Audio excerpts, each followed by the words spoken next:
রথযাত্রার আগেই লাবণ্য সেনগুপ্ত বাড়িতে ফিরে এলো রুটিকে শাস্তি দেওয়ার জন্য।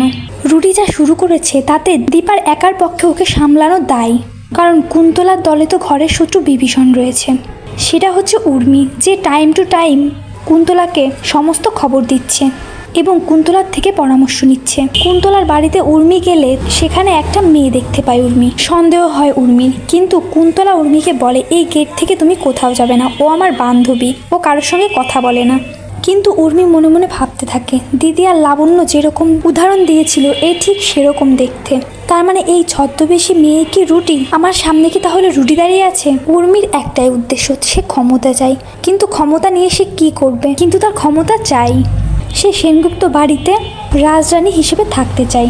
উর্মি সূর্যের জন্য মিল্কশেক নিয়ে আসে, যেটা দীপা সূর্যকে খেতে দিতে চায় না, কিন্তু সূর্য উল্টোপাল্টা বলে দীপাকে আর মিল্কশেকটা খেয়ে নেয়, যা দেখে উর্মি প্রচণ্ড খুশি হয়ে যায়।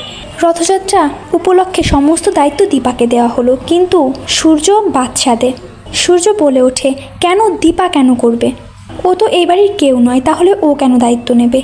তখনই লাবণ্য আসে, এসে বলে আসলে ভালো মা তো আমাকে আর তোমাকে বাঁচিয়েছে, ওরকম একটা বিপদের হাত থেকে আমাদেরকে রক্ষা করেছে, তাই জন্য তো ভালো দাদু চাইছে ভালো মা যাতে রথযাত্রার দায়িত্ব নেয়। এরপর দেখা যায় দীপাকে নিজের ঘরে শুতে দেখে বিরক্ত হয় সূর্য। সে ভাবতে থাকে আমার স্ত্রী দীপা যদি এসব জানতে পারে তাহলে কি হবে, সে কি ভাববে? এতদিন সে দীপাকে যে পরিমাণ ভালোবেসেছে, কিন্তু এখন সে দীপা ম্যামকে দেখতে পারছে না। অন্যদিকে দেখা যায় জয় উর্মিকে বলে তোমাকে আমি ডিভোর্স দিব, কিন্তু রত্নাদেবী জয়কে বলে ওঠে তোমার মতো তো আমার মেয়ে অন্য ছেলের সঙ্গে সম্পর্কে জড়ায়নি, কোনো লটর পটরও করে বেড়ায়নি, তাহলে তুমি কেন আমার মেয়েকে ডিভোর্স দেবে?